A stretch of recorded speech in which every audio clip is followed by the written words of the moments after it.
Shalom, shalom à tous nos followers. Que la paix et la grâce de notre Seigneur Jésus-Christ surabondent une fois encore pour tout un chacun de nous. Nous sommes là et nous serons toujours là, si telle est la volonté de l'Éternel, pour apporter sa parole à son peuple, comme l'a fait Joseph à ses pères et comme l'a aussi fait David à ses pères. Ici c'est Jonathan, The Word that Sanctifies, Heaven Gate Bible Mission. Alléluia. Il est écrit dans le livre de Matthieu que cette bonne nouvelle du royaume sera prêchée dans le monde entier pour servir de témoignage. Pour servir quoi? Pour servir de témoignage, pas pour servir de propagande. Et je suis en train d'implorer l'indulgence de nos followers à comprendre que cette campagne d'évangélisation, cette série d'évangélisation que nous sommes en train de faire, n'a nullement pour but de faire de la propagande. Mais l'intention derrière, c'est de servir de témoignage. Parce que figurez-vous, il est écrit que les cieux et la terre passeront, mais que mes paroles ne passeront pas.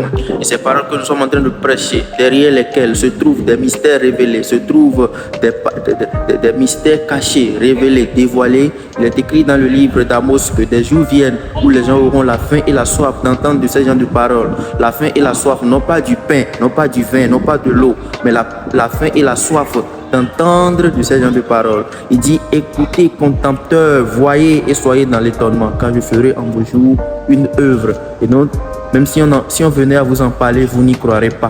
Et Jésus affirme aussi, en disant d'aller et de porter à ce renard de Hérode, il est en train de guérir les lépreux aujourd'hui, de guérir les paralytiques aujourd'hui, de guérir les aveugles aujourd'hui, qu'il fera cela aujourd'hui, demain, et le troisième jour, ce sera terminé. Qu'est-ce qu'il veut notifier par là? Le troisième jour, certainement, les gens viendront encore. Les lépreux viendront encore. Les aveugles viendront encore. Les paralytiques viendront encore pour trouver de la guérison. Mais en ce moment, ils ne le verront pas. Exactement de cette même façon que les gens viendront. Ils auront la faim et la soif d'entendre ces paroles. Ils auront la faim et la soif d'entendre ces prédications que nous sommes en train de faire au sujet de la Pâque. Mais malheureusement, ils ne pourront pas avoir de notre suite. Car c'est une prophétie dont le temps a été fixé et nous n'y pouvons rien contre, malheureusement. Donc, je salue au passage tous mes collaborateurs, tous mes collègues de Word that Sanctifies, et je salue avec beaucoup d'honneur et de respect le bishop Solomon Edo-Betzel, le président de Heaven Gate Bible Mission, et son assistant, le royal bishop Joel Edo-Betzel, et tous les saints de Heaven Gate Bible Mission.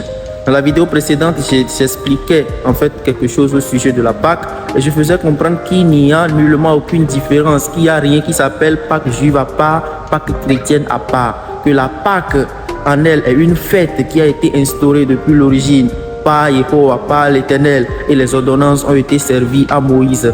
Et il a été dit au sujet de cette fête qu'elle va se commémorer de génération en génération, que ce serait un événement perpétuel. Alléluia.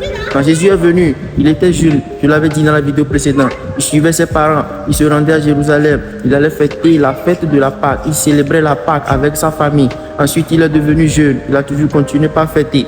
Ensuite, il a grandi, il est devenu adulte. Cette fois-ci, il n'allait plus avec ses parents, mais il est avec ses disciples. Il a toujours fêté cette fête. Pourquoi l'a-t-il toujours fêté?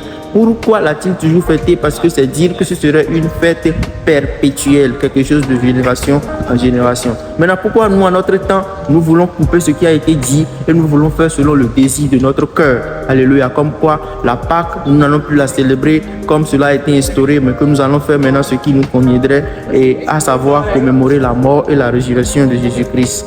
Alléluia. Pourquoi c'est nous qui voulons changer le cours des choses en notre temps? Pourquoi c'est nous maintenant qui voulons faire croire que nous sommes les plus zélés, nous sommes les plus forts, nous sommes les plus mentalement habiles pour déjouer l'évangile, pour déjouer la parole de Dieu? Qui sommes-nous devant l'Éternel pour pouvoir chercher à contredire l'ordonnance qui a été donnée? Alléluia.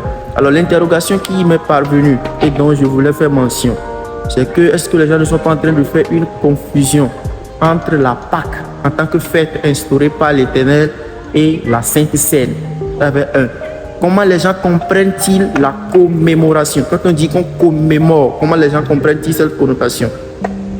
Bien aimé dans le Seigneur, ce n'est pas de se choisir un vendredi soir et un dimanche matin du mois d'avril pour dire que nous sommes en train de fêter la commémoration de la mort et de la résurrection de Jésus-Christ, car nulle part dans les Écritures cela n'est figuré. Tenez-vous tranquille, quand on dit commémorer, alléluia, où est-ce que nous avons su cette notion de commémoration? Où est-ce que cela apparaît dans la Bible? c'est cette nuit-là où il fut livré, où il prit du pain, il rendit grâce, le rompit et le donna à ses disciples. Il disait, prenez, mangez, ceci est mon corps. Ensuite, il prit le vin, il le bénit, alléluia, il le donna, il dit, prenez et buvez, ceci est mon sang. Faites ceci en mémoire de moi. C'est l'expression faites ceci en mémoire de moi qui appelle à la commémoration. D'emblée, c'est ce qu'on appelle la Sainte Seine. Alléluia. La Sainte Seine n'est nullement pas à confondre avec la Pâque, parce que la Pâque en elle, c'est une fête à part entière qui a été célébrée depuis les époques anciennes de Moïse jusqu'au temps de Jésus. Et comme je l'ai dit, lui aussi n'est jamais resté en marge de cette fête-là. Il a toujours fêté cette fête-là. Alléluia.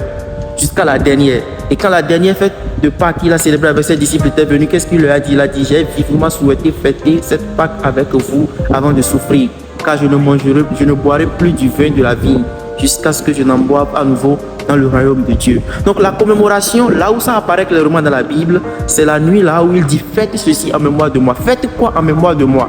Est-ce qu'il a dit choisissez-vous un vendredi soir au dimanche matin du mois d'avril et célébrez, reproduisez les événements qui vont se succéder, à savoir ma crucifixion, le fait qu'il m'ait attrapé, le fait que je sois apparu devant Ponce Pilate, le fait que j'ai reçu des paires de gifles. Faites ça en mémoire. Est-ce que c'est de ça qu'il est question lorsqu'il disait faites ceci en mémoire de moi? Ça, je suis en train de poser la question à l'auditoire qui nous suit, aux followers qui nous suivent de partout dans le monde. Alléluia. Quand il dit faites ceci en mémoire de moi, à quoi était en train-il de faire référence? Il est en train de faire référence à cette cérémonie-là du pain et du vin. Il dit faites ceci en mémoire de moi. Nulle part il n'a dit trouvez-vous un vendredi soir, dimanche matin, reproduisez comment on m'a tabassé, comment on m'a mis à genoux, comment on m'a mis à la croix, comment ils ont donné la croix à un individu X de le porter. Faites, il n'a pas dit ça, mais il dit prenez le pain, rassemblez-vous à chaque fois que la fête de la Pâque sera là, cette nuit-ci, je suis en train de souffrir, ce symbole-ci que je suis en train de faire, vous aussi rassemblez-vous, faites ça en mémoire de moi. C'est la Sainte Seine, c'est le partage du pain et du vin. Alléluia. C'est ça qui est la commémoration de la mort et de la résurrection. Pourquoi c'est la commémoration de la mort et de la résurrection? Parce qu'il est écrit qu'à chaque fois que vous mangerez de ce pain et que vous boirez de ce vin, vous êtes en train d'annoncer ma mort jusqu'à ce que je revienne. C'est ce qui est écrit dans le livre de Corinthiens. Alléluia. C'est ça qui prend la signification de commémoration. Commémoration, prendre du pain, du vin, la nuit de la Pâque, la nuit de l'événement où il fut livré. La nuit où il fut livré. Quand cette nuit-là sera venue, quand cette date-là sera venue, cette nuit-là, prenez le pain, prenez le vin, bénissez, rompez, partagez entre vous. Faites ceci en mémoire de moi. À chaque fois, faites ça en mémoire de moi. Car dès que vous ferez ça là, dès que vous ferez ce symbole-là, c'est que vous êtes en train d'annoncer ma mort jusqu'à ce que je revienne. C'est ça la commémoration. À ne pas confondre avec la Pâque. Parce que la Pâque en elle, c'est une fête. Elle n'a pas commencé au temps de Jésus. Elle a existé bien avant que Jésus ne vienne. Mais toute cette chronologie d'événements, à savoir sa crucifixion, le partage du pain et du vin, tout ça là se passait quand la Pâque battait son plein. Tout ça là se passait au beau milieu de la Pâque. Alléluia. Donc, j'invite mes frères et sœurs à comprendre clairement cette vérité, la commémoration de la mort et de la résurrection de Jésus-Christ. Nulle part dans les Écritures, il n'est mentionné qu'on va se choisir un vendredi soir à un dimanche matin. Quand on se choisit un vendredi soir, un dimanche matin, je crois que Joseph va venir nous expliquer.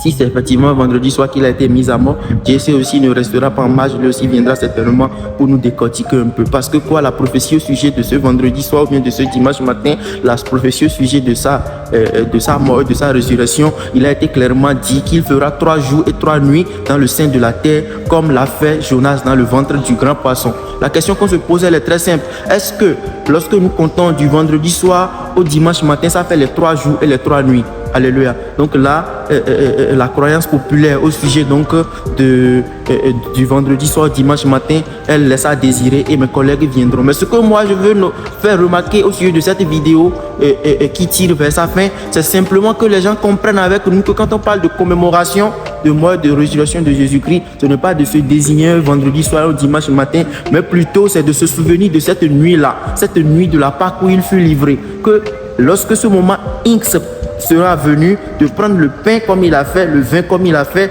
de dire rendre grâce, de le partager et de de le manger, de le partager entre soi, que c'est ça qui veut dire commémorer la mort et la résurrection de Jésus-Christ. Et une fois encore, à ne pas confondre avec la Pâque. Que Yahweh bénisse son peuple. Shalom, shalom.